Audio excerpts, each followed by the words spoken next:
Hello everyone, welcome to our channel. माझं नाव आहे फरहीन शेख आणि आज मी तुमच्यासाठी आपला हिस्ट्रीचा जो 8 नंबरचा चॅप्टर आहे पर्यटन आणि इतिहास हा धडा मी एक वन शॉट मध्ये घेऊन आलेले आहे. आमच्या चॅनलवर सगळ्यांचे हार्दिक हार्दिक स्वागत आहे. हा आमचा म्हणजे ॲप आहे, इझी लर्निंग ॲप आहे, तो तुम्ही डाउनलोड करू शकता आणि तिथून काही नोट्स वगैरे असतील तर त्याचा तुम्ही नक्की फायदा घेऊ शकता. तर आजचा जो टॉपिक आहे आपला पर्यटन आणि इतिहास, तर यामध्ये आपण कोणते कोणते पॉइंट्स डिस्कस करणार आहोत आपण ते पाहूयात. एक पर्यटनाची परंपरा कधीपासून आली किंवा पर्यटनाचे प्रकार कोणते कोणते आहेत, पर्यटनाचा विकास कसा झाला, ऐतिहासिक स्थळांचं जतन आणि संवर्धन आपण कशा पद्धतीनं केलं पाहिजे आणि पर्यटन आणि आतिथ्य क्षेत्रातील काही व्यावसायिक संधी, हे आपण पॉइंट्स आजच्या क्लासमध्ये डिस्कस करणार आहोत. तर आपण पाहूयात आधी पर्यटनाची परंपरा. ओके, तर यामध्ये प्राचीन काळ जर आपण पाहिला तर गौतम बुद्ध, जैन मुनी, साधू हे धर्मप्रसारकासाठी सतत भ्रमण करत होते, म्हणजे हे धर्माचा प्रसार करण्यासाठी सतत फिरत होते पहा. तर प्रवासी युआन शांग जो होता तो इसवी सन 630 मध्ये चीनमधून भारतात आलेला पहिला प्रवासी होता किंवा तो भारतात आला 630 मध्ये चीनमधून तो भारतात आला. तर मध्ययुगीन संत जर आपण पाहिले तर संत नामदेव आहे, संत एकनाथ आहे, गुरु नानक देव आहे आणि रामदास स्वामी यांनी पण पूर्ण भारताचं भ्रमण हे केलेलं आहे. मग थोडक्यात आपल्याला लक्षात आलं असेल की ही परंपरा पर्यटनाची खूप दिवसापासूनची आहे. तर पर्यटनाची जर डेफिनेशन आपण पाहिली, व्याख्या पाहिली, दूरच्या स्थळांना विशिष्ट हेतूने भेट देण्यासाठी प्रवास करणं म्हणजे पर्यटन. ओके, आता इथे एक थॉमस कुक आहेत, तुम्हाला इथं पिक्चर मध्ये दिसत असतील पहा. तर आधुनिक पर्यटनाचा जनक किंवा तो काळ जर 19व्या शतकाचा उत्तरार्ध होता पहा. त्याने पहिली सहल एक म्हणजे ट्रिप ऑर्गनाईज केली होती. कुकने 600 लोकांसाठी लिस्टर ते लाफबरो अशी रेल्वे सहल त्याने एक आयोजित केली होती पहा. तर युरोप जी सहल होती त्यांनी संपूर्ण युरोपचं भव्य वर्तुळाकार सहल त्यांनी यशस्वीपणे घडवून आणली त्या 600 लोकांसोबत. व्यावसायिक सुरुवात मग त्याने काय केलं, कुकने पर्यटकांना प्रवासाची तिकीट विकणारी एजन्सी पण चालू केली. तर आधीच्या काळात असे काही तिकीट होते पहा रेल्वेचे, इथं तुम्हाला पिक्चर मध्ये दिसेल अशा टाईपचे रेल्वेचे तिकीट्स हे आधी होते. तर महत्व जर आपण याचं पाहिला तर त्यांच्या या प्रयत्नामुळे जगात आधुनिक पर्यटन युगाची ही सुरुवात झालेली आपल्याला या दिसत आहे. आता जगातील महत्वाचे कोणते प्रवासी होते आणि शोधक, तर बेंजामिन ट्युडेला एक आहेत पहा, त्यांची ओळख आपण थोडीशी करून घेऊ. तर तो जगातील पहिला युरोपीय शोधक होता, शोधक प्रवासी आपण म्हणू. त्याचा काळ होता 1959 ते 73 दरम्यान. फ्रान्स, जर्मनी, इटली, ग्रीस, सिरिया, अरबस्थान, इजिप्त आहे, इराक आहे, पार्शिया आहे, भारत आणि चीन या देशांना बेंजामिन ट्युडेला याने भेट दिली आहे. आणि याचं महत्व म्हटलं की त्यांनी एक अनुभव त्यांच्या दैनंदिन म्हणजे डायरीमध्ये त्यांनी हे लिहिलेलं आहे आणि इतिहासाचं एक ते महत्वाचं दस्तऐवज किंवा डॉक्युमेंट्स आपण ते मानू शकतो. तो जसा ट्रिप करायचा किंवा हे सगळे देशाला तो प्रवास करायचा तर ते एक डायरीमध्ये लिहून ठेवत होता की इथं गेला, काय काय केलं वगैरे. हे बेंजामिन ट्युडेला यांचं एक महत्व होतं पहा. नंतर आले मार्को पोलो. यांची ओळख जर आपण पाहिली 13व्या शतकातील तो इटालियन प्रवासी ते होते. त्यांनी आशिया खंड आणि विशेषतः चीनची ओळख युरोपला करून दिली. ओके, आणि ते 17 वर्ष चीनमध्ये राहिलेले एक होते मार्को पोलो. त्यांचं योगदान काय होतं तर आशियातील जो निसर्ग आहे, समाज जीवन आहे किंवा व्यापाराची माहिती आहे ती जगाला समजून देणे किंवा जगाला सांगणे, हे त्यांचं एक योगदान खूप महत्वाचं ठरलं पहा. आणि यामुळे युरोप आणि आशिया यांच्यात कसा संवाद होता किंवा कसा व्यापार चालू झाला हे आपल्याला यातून दिसेल. नंतर होते इब्न बतूता. ओके, तर इब्न बतूता 14व्या शतकातील इस्लामी जगताची सफर घडवणारा हा प्रवासी होता. त्यांचे वैशिष्ट्य जर पाहिलं, त्यांनी 30 वर्ष जगभ्रमण केले. 30 वर्ष ते जगात घुमले म्हणजे फिरले आणि एकाच रस्त्याने 2 वेळा प्रवास करायचा नाही, हे त्यांचं खास धोरण होतं. तुम्ही जाता एका दिशेने म्हणजे एका साईडनं तुम्ही गेलात तर त्याच्यानंतर त्याच साईडनं किंवा त्याच रोडनं परत रिटर्न यायचं नाही, किंवा दुसऱ्या साईडनं तुम्ही प्रवास करा. म्हणजे एकाच रस्त्याने 2 वेळा प्रवास करायचा नाही, हा त्यांचा खास असा हेतू होता. जर याचं महत्त्व जर आपण पाहिलं तर मध्ययुगीन इतिहास आणि समाज जीवन समजून घेण्यासाठी त्यांचे लेखन हे इब्न बतुताचे खूप महत्त्वाचे किंवा फायदेशीर आहे. नंतर होते ते गेरहार्ड मर्केटर. तर ह्यांचं काय होतं, यांची ओळख जर आपण पाहिली तर 16व्या शतकातील ते प्रसिद्ध नकाशा आरेखक होते. त्यांनी नकाशा एक डिझाईन केला होता. तर त्यांची कामगिरी जी होती, जगाचा नकाशा आणि पृथ्वीचा गोल किंवा ग्लोब तयार करणं, हे गेरहार्ड मर्केटर यांची कामगिरी होती. पहा, ह्याचा परिणाम काय झाला तर त्यांच्या नकाशामुळे युरोपातील सागरी शोध मोहिमांना एक मोठी गती किंवा चालना भेटली. आता आपण पाहूयात भारतीय पर्यटनाची परंपरा, माझा प्रवास यातून काय आहे. तर तीर्थयात्रेचे प्राचीन परंपरा भारतात प्राचीन काळापासून तीर्थयात्रेसाठी देशाच्या एका टोकापासून ते दुसऱ्या टोकापर्यंत लोक पायी प्रवास करतात, तुम्हाला माहिती आहे. ओके, जसं की आता अशा एकादश वगैरे असेल तर लोक पंढरपूरला चालत जातात. ओके, तर ते पायी प्रवास करण्याची परंपरा आधीपासून आहे. लोक श्रद्धेपोटी आणि ज्ञानार्जनासाठी हा खडतर प्रवास हा करत असतात, की एक देवावर श्रद्धा वगैरे आहे त्याच्यामुळे ते पायी जातात समजा. मग विष्णुभट्ट गोडसे आणि माझा प्रवासाचा संबंध, तर विष्णुभट्ट गोडसे यांनी महाराष्ट्रातून उत्तर भारत, ओके, अयोध्या आणि पुन्हा महाराष्ट्रापर्यंत असा प्रवास त्यांनी विष्णुभट्ट गोडसे यांनी केला.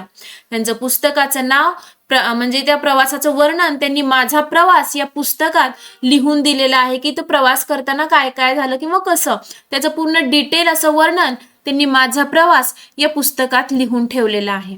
आता पुस्तकाचं ऐतिहासिक महत्व जर आपण पाहिलं, हा माझा प्रवास पुस्तक आहे पहा. ओके, तर 1857च्या स्वातंत्र्य संग्राम नंतर किंवा विष्णू भट्टांनी हा प्रवास कधी 1857च्या स्वातंत्र्य युद्धाच्या काळात केला. ते या युद्धाचे अनेक घटनांचे प्रत्यक्ष साक्षीदार होते. ओके, जे युद्ध वगैरे झालं ते प्रत्यक्ष त्यांनी ते पाहिलं होतं किंवा साक्षीदार होते. झाशीची राणी लक्ष्मीबाई, या पुस्तकातून राणी लक्ष्मीबाई यांच्या जीवनाविषयीचे त्यांनी अनेक महत्वाचे तपशील किंवा डिटेल आपल्याला त्या पुस्तकातून भेटतील. नंतर भाषेचा अभ्यास जर पाहिला आपण तर 18व्या शतकातील मराठी भाषेचं स्वरूप समजण्यासाठी हे पुस्तक माझा प्रवास हे पुस्तक खूप उपयुक्त आहे. इतिहासाच्या साधनामध्ये जर आपण पाहिलं, तत्कालीन समाज म्हणजे त्या काळचा समाज, राजकीय आणि भौगोलिक परिस्थिती समजण्यासाठी हे पुस्तक एक इतिहासाचे महत्वाचे साधन मानलं जातं. पहा, एक प्रश्न आहे, 630 मध्ये भारतात आलेला चीनी प्रवासी कोण होता? युआन शॉंग होता, फाहियान होता, इस्तिंग होता किंवा लाओस्तू होता? तर ह्याचा आन्सर कमेंटमध्ये मला सांगा तुम्ही. आता पर्यटन आहे, तर पर्यटनाचे प्रकार पण आहेत, तर ते प्रकार कोणते कोणते आहेत ते आपण थोडक्यात पाहूयात. तर आधुनिक काळात पर्यटन हा एक स्वतंत्र स्थानिक आंतरराज्यीय, राष्ट्रीय आणि आंतरराष्ट्रीय व्यवसाय झालेला आहे. पहा, तर पर्यटकांच्या प्रेरणामध्ये आपण म्हणू शकतो प्राचीन वस्तू, ऐतिहासिक आणि निसर्गरम्य स्थळांना भेटी देणं, कला निर्मितीचे केंद्र मध्ये आपण म्हणू शकतो की तीर्थक्षेत्र आहे, औद्योगिक प्रकल्पाचा अभ्यास आपण म्हणू शकतो, निसर्ग निर्मित आणि मानव निर्मित म्हणजे निसर्गाकडून भेटलेलं किंवा मानवाने तयार केलेल्या ज्या गोष्टी आहेत त्यांचं सौंदर्य आपण स्पष्टपणे तिथं जाऊन पाहून अनुभवू शकतो. ओके, आता प्रसार माध्यमांच्या भूमिकामध्ये टीव्ही असेल, इंटरनेट असेल, दृकश्राव्य कार्यक्रमामुळे आपल्याला हिमशिखरे, समुद्र किनारे, घनदाट जंगले यांसारख्या उपेक्षित प्रदेशांतही पर्यटन वाढलेले आहे ते आपल्याला समजते. समजा आता भौगोलिक सीमानुसार जर वर्गीकरण केलं आपण पर्यटनाचं, तर एक आहे स्थानिक आणि आंतरराज्यीय पर्यटन. तर देशाच्या अंतर्गत केलेला प्रवास म्हणजे देशाच्या आतल्या आत केलेला प्रवास हे पर्यटन सोपं असतं, कारण यात भाषा, चलन किंवा कागदपत्र हे बदलायचं काही म्हणजे चान्सेस लागत नाही किंवा करावंच लागत नाही जेव्हा आपण आपल्या देशाच्या देशात पर्यटन करू. ओके, तेव्हा आपल्याला विजा वगैरेची गरज नाही, पैसे चलन वगैरे चेंज करायची गरज नाही, डॉक्युमेंटचं काही अडचणी नाही. हे झालं स्थानिक किंवा आपल्या देशातल्या देशात केलेलं पर्यटन. जर आंतरराष्ट्रीय पर्यटन मध्ये आपण पाहिलं, एका देशातून दुसऱ्या देशात केलेला प्रवास. ओके, जसं की आपण देश चेंज करतोय तर जहाजे, विमान, रेल्वे उदाहरणार्थ जसं की युरोपमध्ये, तर यामुळं हे सुलभ झालं की यासाठी पासपोर्ट, व्हिसा आणि परकीय चलनाची आवश्यकता असते. आपण देश चेंज केला तर आपल्याला ह्या सगळ्या गोष्टींची आवश्यकताही असते. तर हे आंतरराष्ट्रीय पर्यटन झालं. आता ऐतिहासिक पर्यटनमध्ये जर पाहिलं, त्याचं महत्त्व जर पाहिलं, संपूर्ण जगभरातील हा एक अत्यंत महत्त्वाचा आणि लोकप्रिय पर्यटन प्रकार आहे. कोणता? ऐतिहासिक पर्यटन.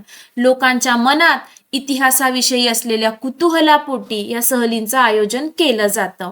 तर महाराष्ट्रातील ऐतिहासिक पर्यटनमध्ये आपण जर पाहिलं, किल्ले आणि दुर्ग भ्रमण म्हणजे छत्रपती शिवाजी महाराजांच्या संबंधित किल्ल्याचं दर्शन घेणं म्हणजे हे झालं ऐतिहासिक पर्यटन. ओके, त्याच्यासाठी अनेक पर्यटक ते पाहण्यासाठी जातात. आता गोपाळ निळकंठ दांडेकर किंवा आप्पासाहेब दांडेकर असंही म्हणतात पहा यांना, म्हणजे ते प्रख्यात दुर्ग अभ्यासक होते. आप्पासाहेब दांडेकर यांनी किल्ल्याच्या संवर्धनासाठी किंवा त्याची काळजी घेण्यासाठी आणि माहितीसाठी एक दुर्ग भ्रमण यात्रा आयोजित केली आणि ते करण्याची परंपरा चालू झाली. म्हणजे थोडक्यात दुर्ग भ्रमण यात्रा म्हणजे ऐतिहासिक पर्यटनमध्ये आपण हे लिहू शकतो. आता एक प्रश्न आहे, पर्यटनाचा सर्वात जुना प्रकार कोणता होता? ऐतिहासिक पर्यटन, क्रीडा पर्यटन, धार्मिक पर्यटन की कृषी पर्यटन? तर ह्याचा आन्सर मला तुम्ही कमेंटमध्ये द्या. आपण आता ऐतिहासिक पर्यटन पाहिलं, आता आपण पाहूयात भौगोलिक पर्यटन. यामध्ये काय आहे याची डेफिनेशन जर आपण पाहिली तर पृथ्वीवरील विविध नैसर्गिक जे वैशिष्ट्य आहे किंवा निसर्गाचा जो चमत्कार आहे ते पाहण्यासाठी लोक जातात, तर त्याला आपण भौगोलिक पर्यटन म्हणू. तुम्हाला इथं पिक्चरमध्ये दिसत असेल, हे सगळं नॅचरली झालेलं आहे. ओके, हे नैसर्गिक आहे ते मानवनिर्मित नाही. तर भौगोलिक पर्यटनाचं आकर्षण आहे म्हणजे अभयारण्ये, विविध प्रकारचे प्राणी, पक्षी त्यामध्ये आपल्याला पाहायला भेटतील. पहा, आता एक उदाहरण आहे उत्तराखंडचं व्हॅली ऑफ फ्लॉवर. येथील फुलांची नैसर्गिक दरी ही खूप जगप्रसिद्ध आहे. हे नॅचरली भेटलेलं आहे पहा आपल्याला. ओके, तो एक नैसर्गिक वारसा आहे. आता समुद्र किनारा जर आपण पाहिलं, निसर्गरम्य समुद्र किनारे, तिथले वातावरण, ओके, तर ते पर्यटकांना खूप आकर्षित हे करतात. तर ह्या सगळ्या गोष्टी आपण भौगोलिक पर्यटन मध्ये करू शकता. आता महाराष्ट्रातील वैशिष्ट्यपूर्ण काही भौगोलिक स्थळे आहेत. आपल्या महाराष्ट्राला सुद्धा हे काही भेटलेलं आहे. तर एक म्हणजे लोणारचं सरोवर, अतिशय सुंदर असं आहे पहा, तुम्हाला पिक्चर मध्ये दिसत असतील. तर उल्कापातामुळे तयार झालेलं हे जगात दुर्मिळ एक सरोवर आहे. जेव्हा उल्कापात झाला त्याच्यामुळे हे सरोवर तयार झालं पहा. नंतर रांजण खळगे हे निघोजचं आहे, हे तुम्हाला इथे दिसत असेल पहा. अहमदनगर जिल्ह्यातील निघोज येथे कुकडी नदीच्या पात्रात नैसर्गिकरित्या तयार झालेलं हे रांजण खळगे हा एक मेन आपला अभ्यासाचा विषय बनला पहा. ओके, हे म्हणजे नैसर्गिक आपल्याला देणगी भेटलेली आहे. आता थर्ड जर पाहिलं आपण पर्यटकांची प्रेरणामध्ये, निसर्गाचं सौंदर्य उजळून अनुभवणे, नैसर्गिक रचनेविषयी असलेले कुतूहल, प्रेम शमवणे किंवा पर्यावरणाचे निरीक्षण आणि अभ्यास करणे. ओके, ही एक पर्यटकांची प्रेरणा आहे. आता आपण पाहूयात धार्मिक पर्यटन. चा उगम कधी झाला किंवा काय? तर जगातील विविध समाजातील लोक अनेक ठिकाणी राहतात, तुम्हाला माहिती आहे. त्यांच्यातील प्रचलित पुराण कथा आहेत. ओके, त्या कथांशी जोडलेले काही भौगोलिक स्थळे आहेत. त्यामुळं लोकांमध्ये एकात्मतेची एक भावना निर्माण झाली आणि या श्रद्धेतूनच धार्मिक पर्यटनाची सुरुवात झाली पहा. नंतर यामध्ये प्रमुख स्थळे जर पाहिलं आपण तर चारधाम आहे. तिथं बद्रीनाथ, द्वारका, जगन्नाथपुरी आणि रामेश्वरम. ओके, हे एक चारधाम यात्रा करण्यासाठी लोक जातात.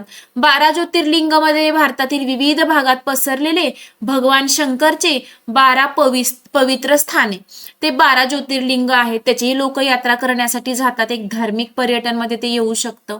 आता सेकंड आहे पुण्यश्लोक अहिल्याबाई होळकर यांचं जर योगदान पाहिलं, जसं की आता लोकोपयोगी ते कामे करत होते, मग धार्मिक स्थळी जे लोक जात होते, जे पर्यटक जात होते, जे भावी भक्त जात होते, त्यांच्या सोयी करण्यासाठी अहिल्याबाई होळकर यांनी स्वतःच्या वैयक्तिक गंगाजाळीतून, स्वतःच्या खर्चातून, स्वतःच्या खजिन्यातून ही कामं केली. त्यांनी बांधकामे केली. त्यांनी तीर्थक्षेत्राच्या ठिकाणी मंदिरे, धर्मशाळा, लोक आले तर त्यांना 3-4 दिवस तिथं स्टे करण्यासाठी धर्मशाळा बांधल्या.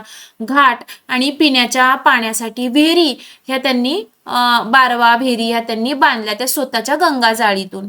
आता याचं महत्व म्हणजे त्यांच्या या कार्यामुळे दुर्गम म्हणजे तीर्थक्षेत्राचा जो प्रवास आहे की जिथं थोडंसं सोयीसुविधा कमी असतील, आता असं जर एखादा तीर्थक्षेत्र असेल तर तिथे लोकांना एक ते जाणं आणि तिथं करून म्हणजे ते तिथं जाऊन राहणं. ओके, नंतर ते धार्मिक स्थळी आपण तिथं प्रेयर वगैरे करण्यासाठी राहणं वगैरे हे तिथं जाऊन हे राहून सोपं झालेलं आहे आणि त्या पर्यटनाला म्हणून अजून काय झालंय ते चालना भेटलेली आहे. जर आपल्याला हे नोट्स तुम्हाला पाहिजे असेल तर तुम्ही आमचा ॲप नक्कीच डाउनलोड करा. त्यामध्ये फ्री मटेरियलमध्ये, फ्री कंटेंटमध्ये 10th म्हणजे क्लास 10th महाराष्ट्र बोर्डमध्ये जाऊन तुम्हाला मग या फोल्डरमध्ये सगळ्या विषयाच्या नोट्स ह्या भेटून जातील. आता एक आरोग्य पर्यटन म्हणून आहे पहा, तर याची जर व्याख्या आपण पाहिली तर शारीरिक आणि मानसिक आरोग्यासाठी सुधारणा किंवा वैद्यकीय उपचारासाठी केला जाणारा प्रवास म्हणजे आरोग्य पर्यटन. ओके, तर भारताकडे परदेशी पर्यटकांची ओढ आहे. का बरं आहे? तर स्वस्त आणि दर्जेदार सुविधा ह्या भारतात भेटतात.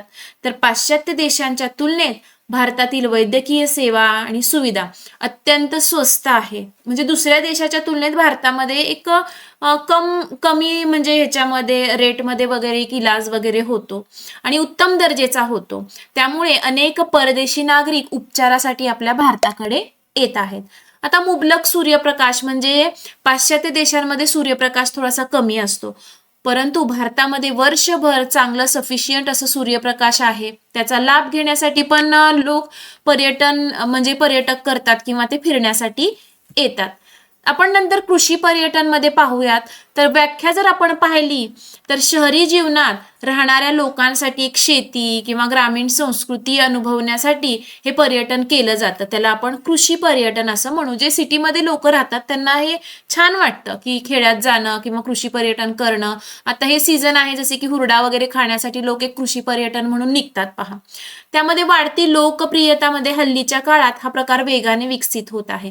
विशेषतः ज्यांच्यात शेतीशी संबंध तुटला किंवा ज्यांच्याकडे शेतच नाही असे शहरी लोक काय करतात, शेतीकडे वळत आहेत पहा. प्रमुख आकर्षण याचं जर पाहिलं आपण तर कृषी संशोधन केंद्र, नवनवीन असे प्रयोग आणि बियाण्यांची माहिती घेणं किंवा फळबागा जसं की द्राक्षे, आंबे, चिक्कू यांच्या बागांना भेट देणं.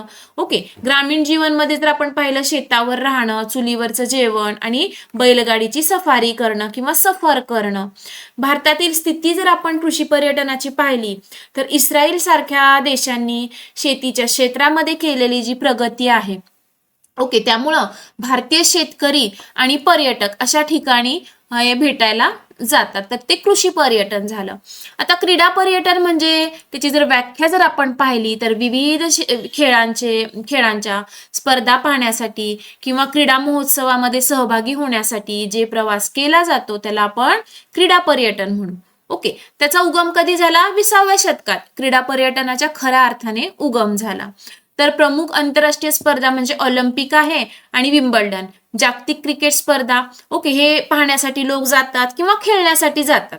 तर भारतातील क्रीडा पर्यटनमध्ये हिमालयन कार रॅली आहे. साहसी क्रीडा पर्यटनाचे उदाहरण म्हणून आपण ते हिमालयन कार रॅली आहे पहा. त्याच्यासाठी लोक जातात, कुणी खेळण्यासाठी जातं, कुणी पाहण्यासाठी जातं. तर हे क्रीडा पर्यटन झालं.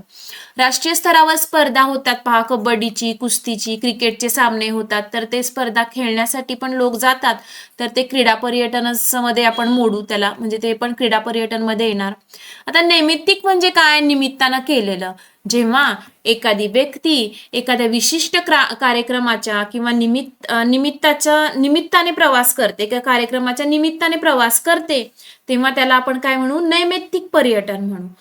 तर माणूस पर्यटनासाठी सतत नवीन कारणे शोधत असतो, त्यातूनच हा प्रकार निर्माण झालेला आहे. जसं की आपण सुट्ट्या लागल्या की आपण काहीतरी निमित्त काढून फिरण्यासाठी जातो, तर हे नैमित्तिक झालं. ओके, आता नैमित्तिक पर्यटनाची प्रमुख निमित्ते म्हणजे 21व्या शतकाचा असा पर्यटनाचा हा अधिक संधी म्हणजे त्यामध्ये उपलब्ध झालेल्या आहेत आता. तर चित्रपट महोत्सव म्हटलं की जगभरातील विविध देशातील होणारे आंतरराष्ट्रीय चित्रपट महोत्सव पाहण्यासाठी रसिक लोक, ज्यांना आवड आहे ते लोक जातात पहा. संमेलन आणि परिषदा असतात, तर विविध विषयावरील चर्चासत्रे किंवा व्यावसायिक बैठकी असतात, त्याच्यासाठी केले जाणारे दौरे म्हणजे नैमित्तिक पर्यटन झालं.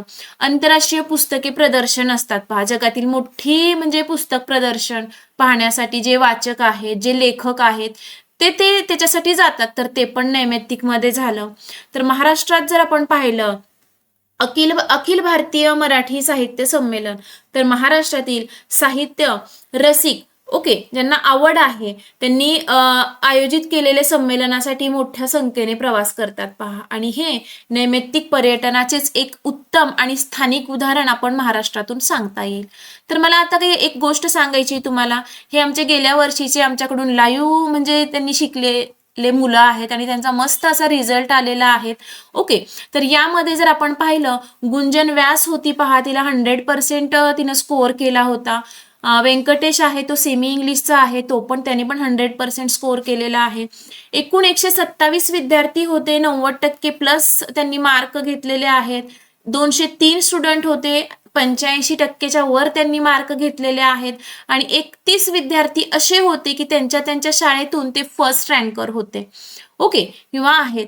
तर नेक्स्ट तुम्ही पण असू शकता. तुम्ही आता मला लाईव्ह म्हणजे रेकॉर्डिंग मध्ये पाहताय, तुम्हालाही लाईव्ह शिकायचं असेल तर नक्कीच तुम्ही ऍडमिशन घ्या.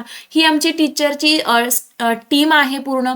तुम्हाला सेमी इंग्लिश असेल किंवा तुमचं इंग्लिश मीडियम असेल तर त्यांच्यासाठी एक तुम्हाला पूर्ण सिलेबस हा कंप्लीट करून दिला जाईल. तर आमची बॅच जर तुम्हाला घ्यायची असेल तर बॅचमध्ये काय काय भेटेल, तर लाईव्ह क्लासेस होतील on each and every topic. प्रत्येक टॉपिकवर तुमचा लाईव्ह क्लास होणार आहे.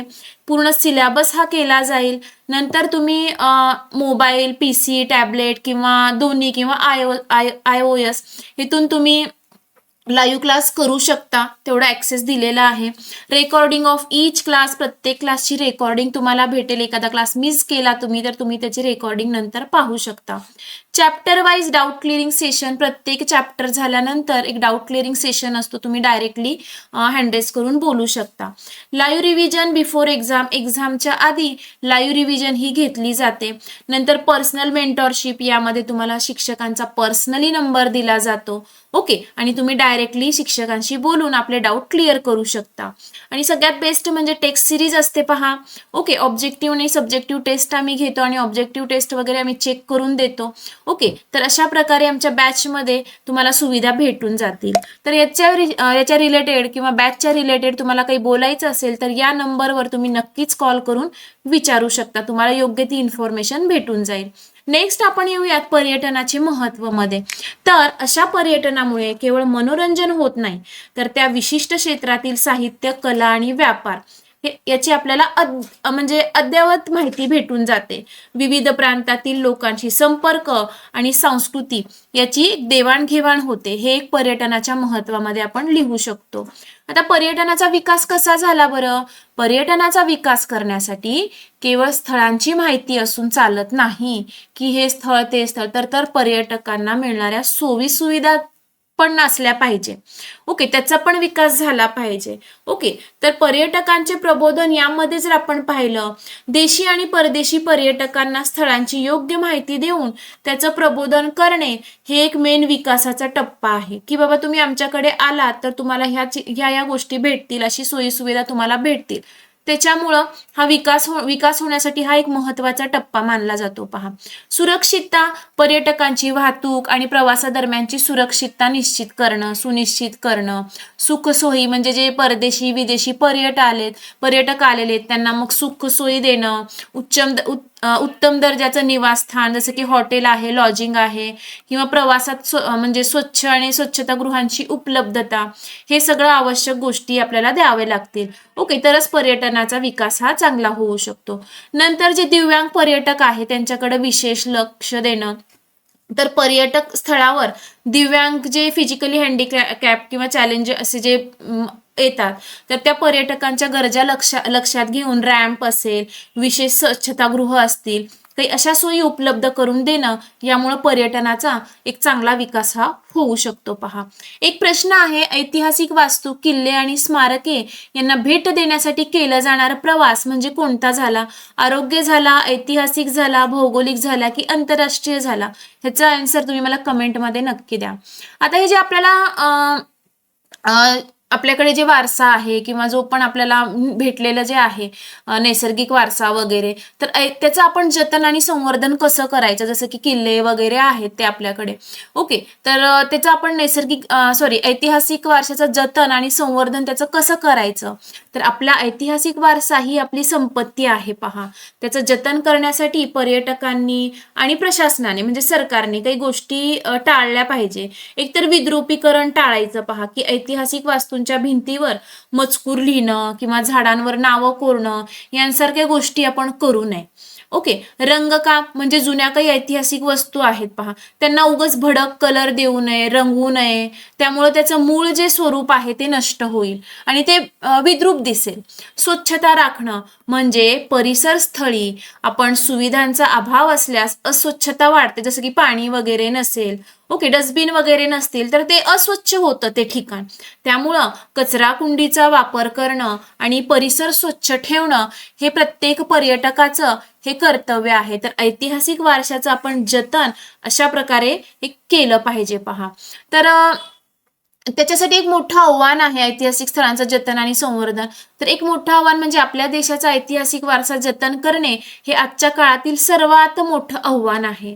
भारताला प्राचीन, मध्ययुगीन, अर्वाचीन अशा तिन्ही कालखंडामध्ये समृद्ध असा वारसा लाभलेला आहे आपल्या भारत देशाला. ओके, त्या वारशामध्ये एक दोन प्रकार आहे. एक सांस्कृतिक वारसा म्हणजेच मानवनिर्मित, म्हणजे मानवाच्या कल्पनेतून किंवा मानवाने तयार केलेला, मानवाच्या कौशल्यातून निर्माण झालेला वास्तू. किल्ले हे मानवाने केलेले आहे, लेणी, मंदिरे, वाडे वगैरे हे मानवाने केले, म्हणजे हा सांस्कृतिक वारसा आहे आणि मानव निर्मित वारसा आहे. नैसर्गिक वारसामध्ये निसर्ग निर्मित म्हणजे निसर्गाकडून आपल्याला दिलेली भेट. तर त्यामध्ये निसर्गाची देणगी म्हणजे अभयारण्य, पर्वते, पठार वगैरे हे नैसर्गिक आपल्याला भेटलेलं आहे. पहा, तर आता आपण भारतातील जगप्रसिद्ध वारसा स्थळे जर पाहिली तर जगातील स्तरावर भारताची ओळख करून देणारी जी स्थळे म्हणजे ताजमहल आहे, ते मुघल स्थापत्य कलेचं एक उत्कृष्ट उदाहरण आपण म्हणू. जंतरम मंतरम वेधशाळा आहे जयपूरची, तर प्राचीन खगोलशास्त्राचा पुरावा आपल्याला या वेधशाळेमध्ये दिसेल. पहा, आता महाराष्ट्राचा समृद्ध वारसामध्ये जागतिक वारसा स्थळांच्या यादीत महाराष्ट्रातील काही ठिकाणांचा समावेश आहे, जसे की लेणी आहे, अजिंठा, वेरूळ, घारापुरीची एलिफंटा लेणी, हे आपल्याला महाराष्ट्राचा एक जागतिक वारसा म्हणून ते स्थळांना घोषित केलेलं आहे. नंतर छत्रपती शिवाजी महाराज टर्मिनस जे CSTM आपण म्हणू स्टेशन मुंबईचं, ते पण जागतिक वारसा युनेस्कोने तो जाहीर केलेला आहे की हे जागतिक वारसा स्थळ आहे म्हणून. आता निसर्गामध्ये जर पाहिलं तर पश्चिम घाटामधील कास पठार जो आहे साताराचा, ते पण युनेस्कोने जागतिक वारसा स्थळ म्हणून घोषित केलेला आहे. तर असं सुंदर असा वारसा आपल्या महाराष्ट्राला लाभलेला आहे. ओके, तर आता पर्यटन आणि आतिथ्य क्षेत्रातील काही व्यावसायिक संधी आपण पाहूयात. तर पर्यटन आणि आतिथ्य क्षेत्रातील व्यावसायिक संधी सर्वात अधिक रोजगार देणारा उद्योग आहे. पहा, तर पर्यटक हे जगातील स्तरावर सर्वाधिक रोजगार देतो आणि आपण याकडे व्यावसायिक दृष्टिकोनातून पाहिलं तर ते कायम स्वरूपीचा आपला एक व्यवसाय होऊ शकतो, हे नक्की आहे. आता पर्यटनातून मिळणारा महसूल म्हणजे परदेशी पर्यटक जर आपल्या देशात आले त्याने पाऊल ठेवण्यापूर्वीच महसूल मिळण्यास चालू होते. कसं, तर ते व्हिसा फी होते, तर ते सरकारी तिजोरीत ते परकीय चलन जमा होते. एखादा पर्यटक आहे परदेशी, त्याला आपल्या भारतामध्ये यायचंय, ओके, तर त्याला व्हिसा काढावा लागतो आणि ते पैसे आपल्या सरकारच्या खात्यात जातात. प्रवास खर्च म्हणजे विमान असेल, टॅक्सी असेल किंवा रेल्वेने तो प्रवास करत असेल त्याचा पण फायदा आपल्याला होणार. आतिथ्यामध्ये हॉटेलमध्ये राहणे, भोजन वगैरे करणे ह्यालाही त्यांना पैसे पेड करावे लागतात, ते पण त्याचं पण म्हणजे फायदा आपल्याला होणार.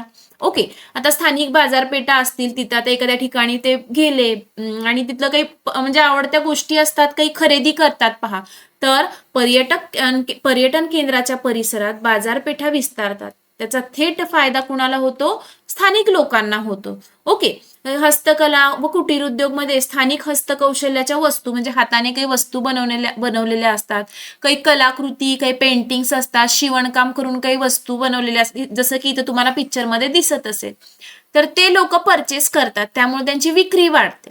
ओके, मग अजून स्थानिक काही खाद्यपदार्थ असतील तर पर्यटकांना स्थानिक चवीचं आकर्षण असतं. काही एखादा एरिया असेल, ओके, जसं की आंबे वगैरे तिथे जास्त पिकत असतील, ओके, तर त्या साईडला त्या रिलेटेड सगळ्या गोष्टी हँडमेड असं खाण्याच्या भेटतात पहा. त्यामुळे उपहारगृहे, खाद्यपदार्थ जे पण आहे, ओके, तिथं ऑटोमॅटिक त्यांचं म्हणजे बिझनेस होतो. ओके, नंतर रोजगाराच्या संधीमध्ये अजून एक असतो पहा, तो गाईड. ओके, दुभाषी आपण म्हणू, जसं की परदेशी पर्यटकांना माहिती देण्यासाठी एक विविध भाषा जाणणारा एक मार्गदर्शक पाहिजे.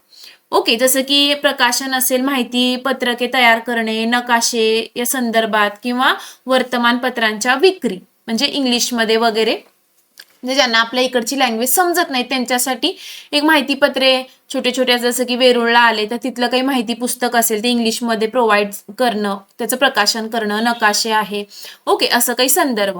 आठवणींच्या वस्तूमध्ये पर्यटनांची आठवण म्हणून घेतल्या जाणाऱ्या स्थानिक वस्तूंच्या विक्रीतून मिळणारा रोजगार, की आपण इथं फिरायला आलो आणि इथून आपण काहीतरी एक आठवण म्हणून घेऊन जातो, ओके, त्यातून पण रोजगारच्या संधी या स्थानिक लोकांना भेटू शकतात. आता नाविन्यपूर्ण संधीमध्ये पर्यटन क्षेत्रात नवनवीन प्रयोग म्हणजे हेरिटेज वॉक, फोटोग्राफी टूर्स करण्यासाठी प्रचंड अशी संधी उपलब्ध आहे पहा. आता हेरिटेज वॉक किंवा वारसा मुसाफिरी म्हणजे त्याची व्याख्या जर आपण पाहिली तर ऐतिहासिक वारसा स्थळांना प्रत्यक्ष जाऊन भेट देणं, तिथला इतिहास समजून घेणं, त्याचं ते म्हणजे ते घेण्याचा उपक्रम म्हणजे हेरिटेज वॉक झाला किंवा आपण वारसा मुसाफिर असं म्हणू शकतो. तर त्याचं अनुभूती म्हटलं की जे ते इतिहास घडला आहे त्याचे ठिकाण जाऊन अनुभवणं, त्या ठिकाणी जाऊन एक एक्सपिरियन्स करणं. या उपक्रमाचे सर्वात मोठे वैशिष्ट्य म्हणजे भारतातील हेरिटेज वॉक. भारताला शेकडो वर्षांचा प्राचीन, मध्ययुगीन आणि आधुनिक असा इतिहास आहे पहा. त्यामुळं भारतातील प्रत्येक राज्यात ऐतिहासिक स्थळांचा समावेश हा आहे. जसं की अहमदाबाद गुजरात येथे हेरिटेज वॉक हे जगप्रसिद्ध आहे. हे स्वामीनारायण मंदिर आहे. ओके, ते हेरिटेज वॉक साठी लोक तिथं जातात पहा. आता सेकंड जर पाहिलं तर महाराष्ट्रातील उपक्रम मध्ये महाराष्ट्रात मुख्यतः मुंबई आणि पुणे यांसारख्या शहरामध्ये हेरिटेज वॉकचे नियमित आयोजन केलं जातं. त्यामुळं स्थानिक इतिहास आणि तिथली जी वास्तुकला आहे की कशा टाईपनं हे बांधलेलं आहे, ओके, ती माहिती सर्वसामान्यपर्यंत पोहोचवता येते. आता निळा फलक पद्धत म्हणजे ऐतिहासिक व्यक्तींची निवासस्थाने, हा सुद्धा एक आपला सांस्कृतिक वारसा असतो. अशा महत्वाच्या स्थळांची ओळख पटवण्यासाठी, माहिती देण्यासाठी एक निळ फलक असतं, त्याच्यावर इन्फॉर्मेशन लिहिलेली असते पहा. ओके, ती लावण्याची पद्धत आता ठिकठिकाणी अशी अवलंबलेली आहे. हेरिटेज वॉकचे फायदे काय आहेत तर ऐतिहासिक वस्तूंच्या जतनासाठी समाजात जनजागृती होते. ओके, की ऐतिहासिक वस्तूंचं आपण जतन आणि संवर्धन कसं केलं पाहिजे ते एक जागृती करणं, इतिहासाची माहिती गोळा करणं आणि विविध माध्यमातून जगापर्यंत पोहोचवणं किंवा ते सोपं झालेलं आहे. पर्यटन क्षेत्राला आणि स्थानिक रोजगाराला त्यामुळं चालनाही भेटते. आता नेक्स्ट प्रश्न आहे, जागतिक वारसा स्थळ यांच्या यादीमध्ये कोणती संस्था जाहीर आहे? युनेस्को, युनिसेफ, जागतिक बँक किंवा रेड क्रॉस? तर हे तुम्ही मला कमेंटमध्ये याचा आन्सर देऊ शकता. आता महाराष्ट्रातील पर्यटन जर आपण पाहिलं, एक वैभवशाली वारसा आणि वैशिष्ट्य. महाराष्ट्र हे पर्यटनाच्या दृष्टीने अत्यंत समृद्ध राज्य आहे पहा. येथे ऐतिहासिक, धार्मिक आणि नैसर्गिक अशा तिन्ही प्रकारच्या पर्यटनाच्या संधी आपल्या महाराष्ट्रामध्ये तुम्हाला दिसून येतील. ओके, आता एक म्हटलं की जागतिक वारसा लेणी आणि शिल्प, जसं की अजिंठा वेरूळ घारापुरी ही जागतिक कीर्तीची लेणी पर्यटकांचं मुख्य आकर्षण झालेलं आहे. लाखो असे परदेशी पर्यटक तिथं येऊन आनंद घेतात. प्रमुख धार्मिक स्थळेमध्ये हिंदू तीर्थक्षेत्र जसं की पंढरपूर, शिर्डी, शेगाव, तुळजापूर, नाशिक, पैठण, त्र्यंबकेश्वर, देहू, आळंदी इत्यादी. इतर धार्मिक स्थळे म्हणजे हाजी मलंग आहे कल्याणचं, नांदेड आहे येथील गुरुद्वारा आणि मुंबईतील माउंट मेरी चर्च हे पाहण्यासाठी पण लोक मोठ्या गर्दीने जातात. थंड हवेचे ठिकाणमध्ये महाबळेश्वर, पाचगणी, खंडाळा, लोणावळा, माथेरान आणि विदर्भातील चिखलदरा.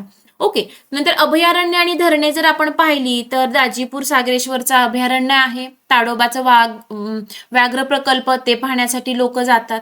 ओके. धरणेमध्ये कोयना नगर, जायकवाडी, भाटघर आणि चांदोली हे धरण आपल्या भारतामध्ये फेमस आहेत पहा.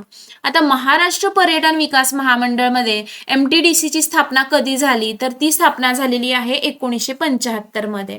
ओके. तर त्यांनी सुविधा काय दिल्या की महामंडळातर्फे राज्यात 47 ठिकाणी त्यांनी पर्यटन निवासकांची सोय केली. ओके. सुमारे 4,000हून अधिक पर्यटक त्यामध्ये निवासाची उत्तम व्यवस्था त्यामध्ये त्यांनी केलेली आहे की 4,000 पर्यटक सुद्धा तिथं एक राहू शकतात अशी.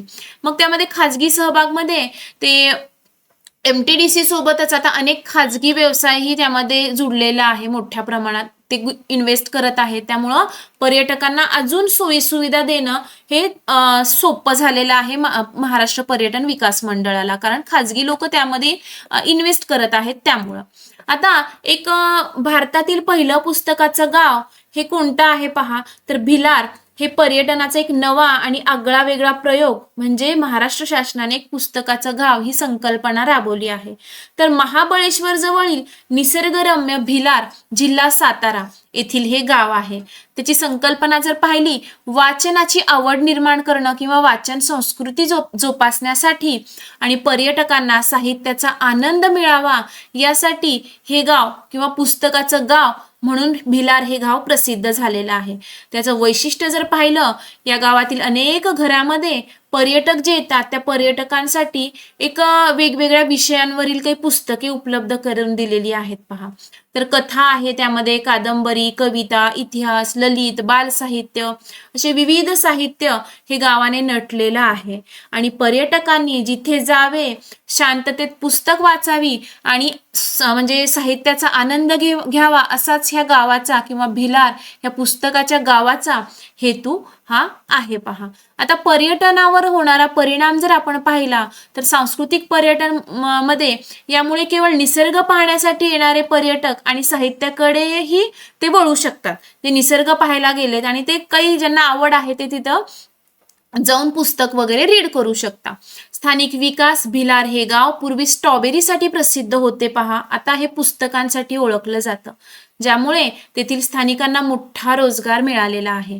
प्रबोधन जर पाहिलं, नव्या पिढीमध्ये याची एकच त्याच्या मागचा उद्देश होता की नव्या पिढीमुळे वाचनाची एक आवड निर्माण करणं. हा प्रकल्प त्यासाठी एक प्रेरणादायी हा ठरलेला दिसून येतोय. आता एक प्रश्न आहे, महाराष्ट्रातील थंड हवेचं ठिकाण आणि पर्यटनाचे केंद्र असलेलं चिखलदरा हे कोणत्या जिल्ह्यात आहे? नागपूर, अमरावती, नाशिक की सातारा? तर ह्याचा आन्सर मला तुम्ही कमेंटमध्ये नक्की सांगा. आता स्थानिक उपजीविकेचे साधन, पर्यटन स्थळाच्या विकासासाठी स्थानिक लोकांना रोजगाराच्या अनेक संधी कशा मिळतात त्याचं उत्तम उदाहरण म्हणजे महाबळेश्वर आणि पाचगणी हे थंड हवेचं ठिकाण. तर त्यासाठी काय रोजगार म्हणजे कुणाकुणाला तिथं संधी आहे तर मार्गदर्शक जर म्हटलं, जसं की आपण गाईड म्हणू, स्थानिक लोक पर्यटकांना महत्वाच्या पॉइंट्सची माहिती सांगतात आणि त्याचं प्रेक्षणीय स्थळ दाखवतात. छायाचित्रकार, विशिष्ट पॉइंट्सवर पर्यटकांची फोटो काढून देणं हा एक व्यवसायच आहे. वाहतूक सेवामध्ये हॉर्स रायडिंग आहे, कार्ट्स आहे, म्हणजे घोडेवाले जे आहेत ते पर्यटकांना घोड्यावरून फेरफटका मारून आणतात आणि घोडागाडीतून त्यांना फिरवतात. विविध खाद्यपदार्थ म्हणजे स्ट्रॉबेरी प्रसिद्ध आहे, तर तिथं फळे भेटणार जसं की स्ट्रॉबेरी आहे, किंवा हस्तकला, खाद्यपदार्थ यांच्या विक्रीतून तिथले जे स्थानिक लोक आहेत त्यांना रोजगाराच्या संधी मिळतात पहा. आता आर्थिक आधार जर आपण पाहिला, पर्यटन हा केवळ फिरण्याचा छंद नसून तो स्थानिक लोकांना मोठ्या प्रमाणावर रोजगार उपलब्ध करून देणारा आहे व्यवसाय महत्वाचा आहे पहा. त्याचं वारसा आणि जतनमध्ये ऐतिहासिक आणि जो नैसर्गिक वारसा आपल्याला जो भेटलेला आहे त्याची आपण चांगली काळजी घ्यावी, त्याची जबाबदारी ही आपल्यावर आहे. आपला वारसा सुरक्षित राहिला तरच तो पर्यटन टिकेल. जर आपण त्याला विद्रुपीकरण केलं तर नक्कीच एकदा लोक आल्यानंतर येणार नाही. ओके, की नाही इथं काही म्हणजे चांगलं नाही किंवा सोयी सुविधा नाही किंवा ते खराब आहे वगैरे असं, तर ते आपण व्यवस्थित जपलं पाहिजे, ही आपली जिम्मेदारी आहे आणि त्यामुळे अजून पर्यटनाचा विकास हा होऊ शकतो. सर्वांगीण विकासमध्ये आधुनिक काळातील कृषी, आरोग्य, क्रीडा पर्यटनामुळे ग्रामीण आणि शहरी अशा दोन्ही भागाचा विकास झालेला आहे पहा. ओके, खेड्याचा पण आणि सिटीचा पण. तर सांस्कृतिक एकतामध्ये जर आपण पाहिलं, पर्यटनामुळे विविध संस्कृतीची ओळख आपल्याला होते. ओके, आणि लोकांमध्ये एक एकात्मतेची भावना ही नक्कीच निर्माण होते. ओके, तर हे सांस्कृतिक एकतामध्ये होऊ शकतं. आता काही स्वाध्याय आपण डिस्कस करूया. तर यामध्ये थॉमस कुक यांनी डॉट डॉट विकण्याची एजन्सी चालू केली. तर तुम्ही याचा आन्सर म्हणजे पूर्ण एक्सरसाइज तुम्ही व्यवस्थित सॉल्व्ह करा. सफिशियंट आहे हिस्ट्रीसाठी. महाबळेश्वरमधील भिलार हे गाव डॉट डॉट गाव म्हणून ओळखलं जातं. चुकीची जोडीमध्ये माथेरान, ताडोबा, कोल्हापूर, अजिंठा, लेणी किंवा हे स्थळ कशासाठी फेमस आहे? ओके. नंतर सकारणमध्ये आजच्या काळात परदेशात जाण्याचं प्रमाण वाढलेलं आहे किंवा आपण आपल्या नैसर्गिक आणि सांस्कृतिक वारसाचं जतन करणं का आवश्यक आहे? टिपालिहामध्ये हेरिटेज वॉक किंवा वारसा मुसाफिरी, आरोग्य पर्यटन आणि पर्यटनाच्या काही व्यावसायिक संधी अशा काही तुम्हाला टिपालिहामध्ये प्रश्न येऊ शकतात. सविस्तरमध्ये पर्यटनाच्या विकासासाठी कोणती काळजी घेतली पाहिजे किंवा महाराष्ट्रातील पर्यटन विकासासाठी राबवलेल्या काही विविध योजना आहेत आणि त्या योजना कोणकोणत्या आहेत किंवा पर्यटन व्यवसायामुळे स्थानिक पातळीवर लोकांना रोजगार निर्मिती कशी निर्माण होऊ शकते किंवा आपल्या परिसराच्या पर्यटनाच्या दृष्टीने तुम्ही कसा त्याचा विकास करताल अशी तुम्हाला सविस्तर प्रश्न येतील पेपरमध्ये उत्तरे लिहा म्हणून. आता संकल्पना चित्र पूर्ण करामध्ये महाराष्ट्रातील जागतिक वारसा स्थळे जसे की लेणी, कोणत्या कोणत्या लेणी आहेत ती लिहा. ओके, रेल्वे स्टेशन कोणतं आहे? छत्रपती शिवाजी महाराज मुंबईचं. अभयारण्य, ओके, आणि नैसर्गिक वारसा स्थळे. इथे तुम्हाला असे एक एक एक एक हे त्याचं उत्तर लिहिणं आवश्यक आहे. आता सविस्तरमध्ये पर्यटनाशी संबंधित व्यावसायिक क्षेत्र कोणते कोणते आहेत? पर्यटनाचे कोणतेही 3 प्रकार जे आपण एवढे सारे प्रकार पाहिलेले आहेत ते एक छोट्या छोट्या एक एक पॅरेग्राफमध्ये एक तुम्हाला स्पष्ट करावं लागेल. ब्रीफसाठी विचारला जातो हा प्रश्न. ओके. नंतर म्हणजे त्यांनी दिलेलं आहे ऐतिहासिक, भौगोलिक आणि आरोग्य पर्यटन. हे तिन्ही प्रकार तुम्हाला एक एक्सप्लेन करायचे आहे किंवा स्पष्ट करायचे आहे. भिलार पुस्तकाचे गाव या प्रकल्पाची वैशिष्ट्य सांगा. असे काही प्रश्न तुम्हाला या धड्यातून येऊ शकतात. तर तुम्ही आता मला हे रेकॉर्डिंगमध्ये तुम्ही मला पाहत आहात किंवा शिकत आहात, तर तुम्हाला असंच माझ्याकडून लाईव्ह जर शिकायचं असेल, तर तुम्ही नक्की आमच्या बॅचमध्ये ॲडमिशन घ्या आणि असा एक सुपर रिझल्ट जो तुमच्यासमोर दिसत आहे, तसा रिझल्ट तुम्ही नक्कीच घेऊ शकता. ही एक 100% आम्ही गॅरंटी घेऊ शकतो. हे गुंजन व्यास आहे, 100% गुण घेतलेले व्यंकटेश आहे. ओके, आणि हे सगळे मुलं आहेत, जे 31 मुलं फर्स्ट रँकर आहेत शाळेतून. नेक्स्ट तुम्ही असू शकता, हे नक्कीच. ओके. तर ह्याच्याविषयी काही तुम्हाला एन्क्वायरी करायची असेल तर आमच्या एज्युकेशनल काउन्सिलरशी तुम्हाला ह्याची सगळी माहिती आमच्या बॅच रिलेटेड ही भेटून जाईल. तर भेटूयात आपण नेक्स्ट जो तुमचा चॅप्टर आहे 9वा चॅप्टर त्याच्यासाठी. तर चॅनलला प्लीज लाईक, शेअर आणि सबस्क्राईब करायला विसरू नका. धन्यवाद.